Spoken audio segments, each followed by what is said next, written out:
candie, comme dans tous les pays. On s'amuse, on pleure, on rit. Il y a des méchants et des gentils. Vous voulez me faire pleurer? C'est toute mon enfance. Bah là, je les ai en vidéocassette, je les ai gardés.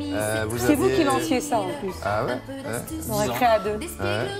Ça faisait partie des programmes de Récré à 2. Vous aviez 8 ans, quelque chose comme ça? D'ailleurs, continuez à nous envoyer des vidéos de William dans Récré à 2. Je suis en train de faire une édition collector qu'on diffusera dans l'émission et sur notre site. Il y a des trucs clandestins qui circulent sur des vidéos de Récré à 2 de l'époque. Bon, alors là, de quoi s'agit-il? Il s'agit de toute autre chose. Oui. Il s'agit de nouvelles technologies. À Las Vegas, les États-Unis ont le CES, le Consumer Electronics Show, qui fait beaucoup parler chaque année et qui invite les pays du monde entier. Il était prescripteur dans le genre. Exactement. Aujourd'hui, il fallait lui opposer. Depuis 2 ans, puisque c'est la 2e édition cette année, il y a Vivatech, porte de Versailles. Et d'ailleurs, il y a 2 jours qui sont consacrés aux professionnels. C'était hier et aujourd'hui. Et dès demain, le grand public peut aller à Vivatech, voir ces innovations, essayer de comprendre, essayer de rencontrer les startups, parce que souvent vous êtes devant votre smartphone, vous consultez des startups, mais vous ne les rencontrez pas humainement parlant. Là, ça va pouvoir être le cas des startups françaises, mais également étrangères. Et donc, nous, on s'est dit, bon, qu'est-ce qui va se passer cette année de vraiment différent? De nouveau, évidemment. Vivatech, c'est Viva Technologie. Hein, voilà, c'est maintenant, on dit, comme on dit, pas Consumer Electronics Show, on dit le CES, là on dit Vivatech. C'est comme ça, c'est rentré dans notre langage.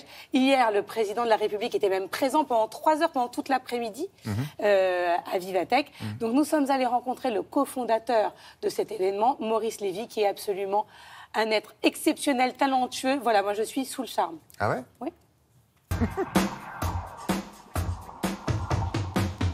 Vivatech 2017, c'est Vivatech 2016 en mieux, en plus grand, en plus innovant et avec beaucoup plus d'événements autour. C'est d'abord beaucoup plus de start-up innovantes qui vont être présentes avec la voiture solaire, avec la maquette de Solar Impulse, avec des robots humanoïdes. C'est aussi les laboratoires, c'est-à-dire ce qu'on appelle les labs, c'est les grandes entreprises avec les startups, plus de 1000 startups qui seront là, travaillant avec les grandes entreprises. Il y a eu l'année dernière beaucoup d'investissements faits et beaucoup de collaborations développées. Ce sera le cas encore cette année, en plus grand. Il va y avoir beaucoup plus de speakers et en particulier du côté chinois.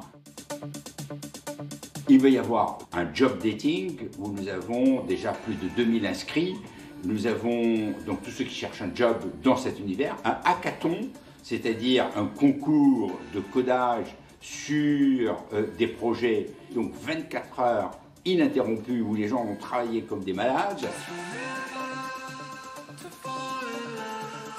Le premier objectif de Viva Technologie, c'est de faire de la France un endroit que les gens regardent avec des yeux nouveaux. En se disant, la France, c'est la terre promise pour les nouvelles startups. Et je voudrais que les gens se disent, oui, c'est en France qu'il faut investir. C'est en France qu'il faut aller chercher les talents. C'est en France que les choses se passent. C'est vrai qu'être président du conseil de Publicis va me donner du temps. Et donc, à partir de là, j'ai quelques projets. Et donc, celui de faire ma propre start-up. Alors, c'est assez amusant parce que ce n'est pas à 75 ans que généralement on crée sa start-up. Et je me dis, c'est un défi intéressant à relever. Et j'espère venir vous voir et que vous m'accueillerez pour que je vous dise un petit peu ce que j'ai l'intention de faire.